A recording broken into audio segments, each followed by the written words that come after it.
Somewhere east of the Euphrates River, an entire Roman army of nearly 40,000 men marched into a desert trap so devastating that its shockwaves would humble the greatest military machine the ancient world had ever known. And yet almost nobody remembers the empire that did it. While the fall of Carthage and the conquest of Gaul are taught in classrooms around the globe, the story of the one power that stood toe-to-toe with Rome for nearly 700 years, absorbed its greatest invasions, humiliated its most celebrated generals, and forced even the mighty Caesars to negotiate rather than conquer, remains one of history's most overlooked rivalries. This is the story of Parthia, the horse-archer empire of Persia that Rome could never fully bring down. And to understand why this obscure kingdom on the eastern frontier became Rome's most persistent nightmare, we have to go back to the collapse of an even greater power, because Parthia did not begin as an empire at all, but as a breakaway satrapy on the fringes of the Seleucid Empire.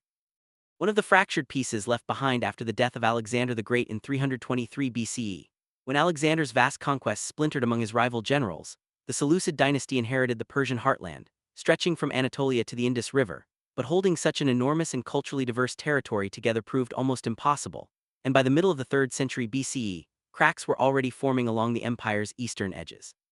It was into this power vacuum that a semi-nomadic Iranian people known as the Parni, led by a chieftain named Arsaces, rode down from the steppes north of the Caspian Sea and seized the Seleucid province of Parthia around 247 BCE, an event so significant that it would later mark the beginning of an entirely new calendar system used across the region for centuries.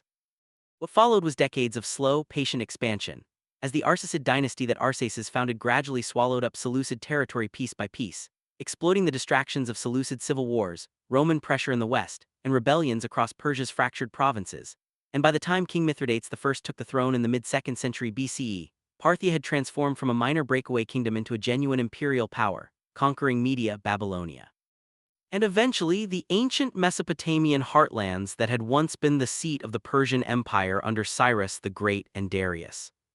This new Parthian state was something the Mediterranean world had rarely encountered before, a hybrid civilization blending Hellenistic administrative structures inherited from the Seleucids with deeply rooted Persian traditions, Zoroastrian religious influences, and above all, a military culture built almost entirely around horsemanship. Because unlike the infantry-based legions of Rome, Parthia's power rested on the backs of its cavalry, and this is where the story becomes truly fascinating.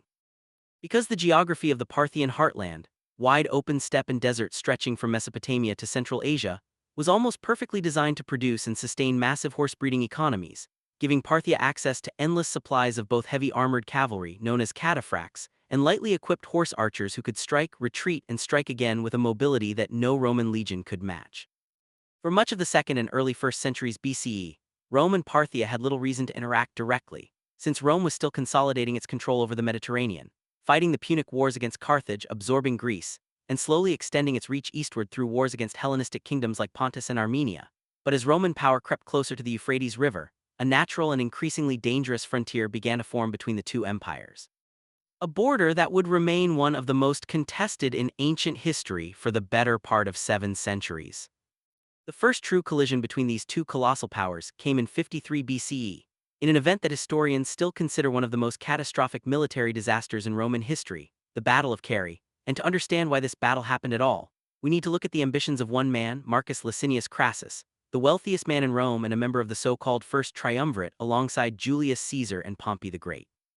Crassus had built his fortune through ruthless real estate speculation and political maneuvering, but what he lacked and desperately craved was the kind of military glory that Caesar was winning in Gaul and Pompey had already earned in the East. So when he was granted the governorship of Syria, Crassus saw an opportunity not just to defend Roman territory, but to conquer Parthia outright and add his name to the list of history's great conquerors.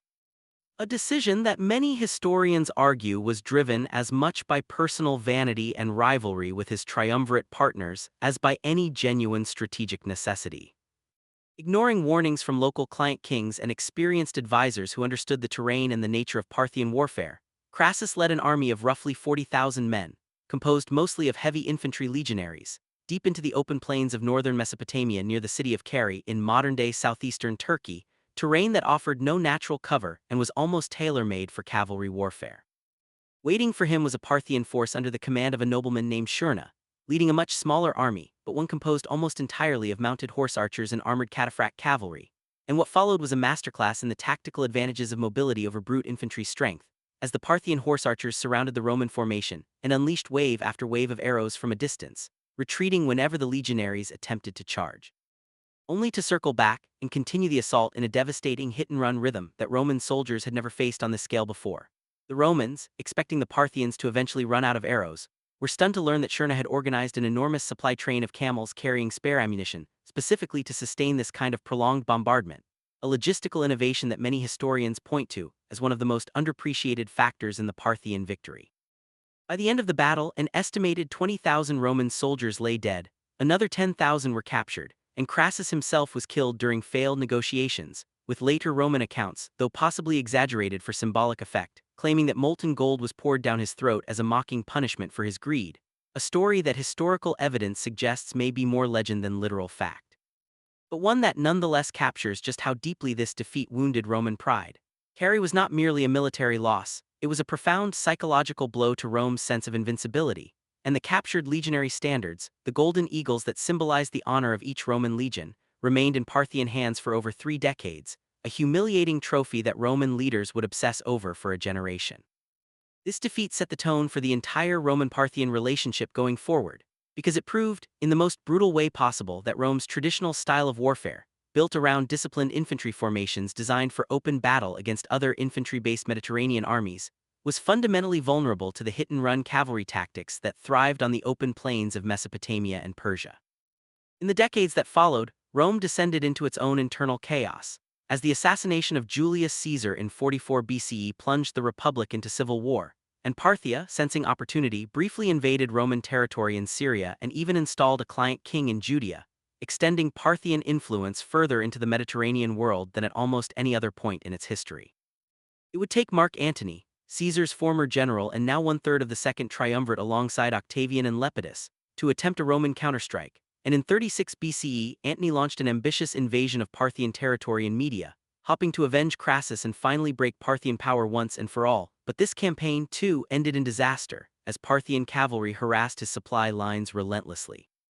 and Antony was forced into a brutal retreat through hostile mountain terrain that cost him tens of thousands of soldiers to combat, starvation, and exposure. A defeat that, while less famous than Carrhae, was in many ways just as devastating to Roman military prestige. By this point, a pattern had clearly emerged, one that would define the entire relationship between these two superpowers for the next several centuries, because time and again Rome would attempt to conquer Parthian territory outright, and time and again the vast distances, harsh climate, and cavalry-dominated terrain of the Parthian heartland would grind these ambitions into costly stalemates or outright catastrophes. It was Augustus, the first Roman emperor and a far more pragmatic ruler than either Crassus or Antony had been, who finally recognized that outright conquest of Parthia was neither realistic nor necessary. And in 20 BCE, through skillful diplomacy rather than warfare, Augustus negotiated the return of the captured legionary standards from Carrhae, an event he considered such an enormous propaganda victory that he had it commemorated on coins, monuments, and even the breastplate of his famous Prima Porta statue, transforming a diplomatic settlement into what Roman audiences back home could perceive as a symbolic triumph over their old enemy. This diplomatic approach, treating Parthia not as a territory to be conquered, but as a rival superpower to be managed through a mixture of proxy wars, client kingdoms, and occasional limited military campaigns, would become the template for Roman policy toward the east for generations, with the Kingdom of Armenia sitting strategically between the two empires, becoming a perpetual flashpoint and buffer zone that both sides fought over through diplomacy, assassination, and periodic warfare rather than full-scale invasion. Throughout the first century of the Common Era, tensions between Rome and Parthia would flare up repeatedly over the question of who controlled Armenia's throne, with emperors like Nero eventually reaching a compromise in 63 CE that allowed a Parthian prince to rule Armenia as a client king, provided he was formally crowned by Rome, a clever diplomatic solution that satisfied both empires' need to save face without triggering another full-scale war. This uneasy balance held for decades, but by the early 2nd century, a new and far more aggressive Roman emperor would once again attempt what Crassus and Antony had failed to achieve, because Trajan, one of Rome's most militarily accomplished emperors, having already expanded the empire's borders through the conquest of Dacia, turned his ambitions eastward in 114 CE, launching a massive invasion that succeeded at least initially, in ways no previous Roman campaign had, capturing the Parthian capital of Ctesiphon itself and even reaching the Persian Gulf, a feat that seemed to finally promise the total conquest that had eluded Rome for over a century and a half. Yet even this apparent triumph proved unsustainable. As widespread rebellions erupted across the newly conquered territories almost immediately, Parthian resistance continued in regions Trajan's armies had not fully pacified, and the sheer logistical challenge of holding such distant territory, thousands of miles from Rome's core administrative centers, became overwhelming. And when Trajan died in 117 CE, his successor Hadrian made the pragmatic decision to abandon most of these eastern conquests entirely, withdrawing Roman forces back to more defensible and sustainable borders, a decision that many historians view as an implicit acknowledgement that Parthia, whatever temporary military victories Rome might achieve, could never truly be held as a conquered province in the way Gaul or Egypt had been. This cycle would repeat itself with almost eerie consistency over the following decades, as emperors like Lucius Verus and later Septimius Severus launched their own eastern campaigns, achieving impressive but ultimately temporary victories, sacking Ctesiphon on more than one occasion, only to find that occupying and administering Parthian territory long-term remained essentially impossible given the vast distances involved. The resilience of Parthian cavalry forces that could regroup and counterattack Roman supply lines, and the sheer scale of the logistical challenge in projecting infantry-based Roman power so deep into cavalry-dominated terrain.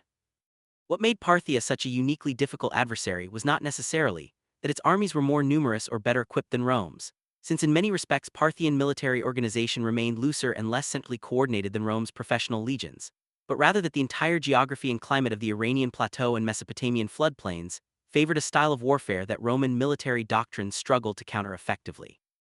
And this fundamental strategic mismatch, more than any single battle or campaign, explains why Parthia endured as an independent power for nearly 5 centuries despite facing the most powerful military machine the ancient Mediterranean world had ever produced. It is also worth noting that Parthia itself was never a monolithic, perfectly unified empire. And many historians argue that its relatively decentralized structure, built on a loose confederation of powerful noble families and semi-autonomous regional rulers rather than the kind of centralized bureaucratic control Rome exercised over its provinces, was actually one of its greatest strengths when it came to resisting foreign invasion, because even when Roman armies managed to capture the Parthian capital or defeat a Parthian king in battle, there was rarely a single decisive blow that could collapse the entire imperial structure the way conquering a more centralized state might have. Eventually, internal strain rather than external Roman conquest would prove to be Parthia's undoing, as centuries of near-constant warfare, dynastic infighting, and economic strain from maintaining such an expansive cavalry-based military eventually weakened the Arsacid dynasty from within. And in 224 CE, a regional Persian ruler named Ardashir from the province of Persis successfully rebelled against the last Parthian king, Artabanus IV, founding the Sassanid dynasty that would go on to rule Persia for the next 4 centuries, marking the end of Parthian rule not through Roman conquest, but through internal Persian revolution. In a fascinating historical twist, this transition from Parthian to Sassanid rule did not actually bring Rome the relief it might have hoped for, because the new Sassanid dynasty proved to be an even more centralized, ambitious, and aggressive rival than Parthia had ever been, launching invasions deep into Roman territory, and in one of the most stunning humiliations in Roman imperial history, actually capturing the Roman Emperor Valerian alive in 260 CE. A disaster that stands as perhaps an even greater symbolic blow to Roman prestige than Carrhae had been centuries earlier. When we step back and look at this centuries-long rivalry as a whole, the story of Rome and Parthia offers a profound lesson about the limits of even the most powerful empires in history, because Rome, a civilization capable of conquering Gaul, Egypt, Britain, and much of the Mediterranean world, repeatedly found itself unable to permanently subdue this Persian-influenced steppe power on its eastern frontier, not due to any lack of military ambition or resources, but because of fundamental geographic, logistical, and tactical realities that no amount of Roman discipline or engineering could fully overcome. The legacy of this rivalry extended far beyond the ancient world, influencing how later Western militaries would come to understand the challenges of fighting mobile, cavalry-based, or guerrilla-style adversaries across vast, difficult terrain, a lesson that echoes forward through military history in ways that still resonate today.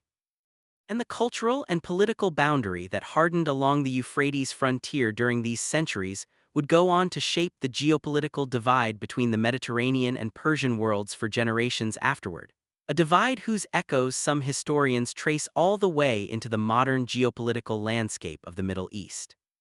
So the next time you hear about Rome's legendary conquests, remember that somewhere out on the dusty plains of Mesopotamia, an empire of horse archers and armored cataphracts held the line against the most feared military force in the ancient world, not through some singular decisive victory, but through centuries of resilience, adaptability, and a deep understanding of how to turn geography itself into an unbeatable weapon.